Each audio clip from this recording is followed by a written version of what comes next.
You Can Wait Too Long, copyright by Tony Fallon. Bridget was always chatting me up, but her I detested. You didn't have to be too smart to know I wasn't interested. She was the youngest and showed no inkling of immigrating, and there wasn't a man in the parish asking her out dating. She was the kind of woman that I wouldn't ask for her hand, unless she was an only daughter, with 70 acres of land. And while her father had that much land, she was fourth in line.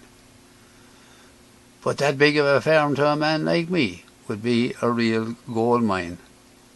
And with the bank book coming too, I'd be living the life of a squire, and drinking bottles of Guinness every night, sitting by the fire. Her brother went off to England, now making her third in line, but 2 more would have to leave before I'd think of her as mine. Then on Shrove Shoes the rich farmer to Mary did propose. Now I'd be interested in Bridget if we could find a rich man for Rose. But Mickey Burke wasn't rich, but he had wisdom and charm. And Rose's father said if he'd marry her, he'd give them half the farm. Well, things are not working out according to my master plan, but half a loaf is better than going hungry to an empty-bellied man.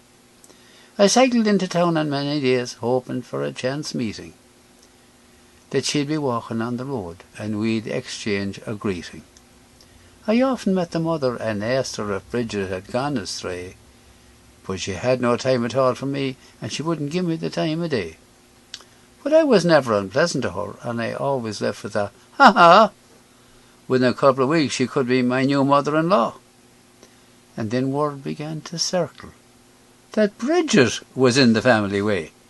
Rumour had it that she and Rosa's husband had wound up in the hay. Mickey Burke wasn't indeed an industrious young man. You got to give him his due.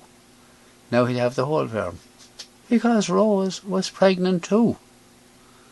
So if you have your sights set on a woman with a bit of land, you better make the first move before things get out of hand.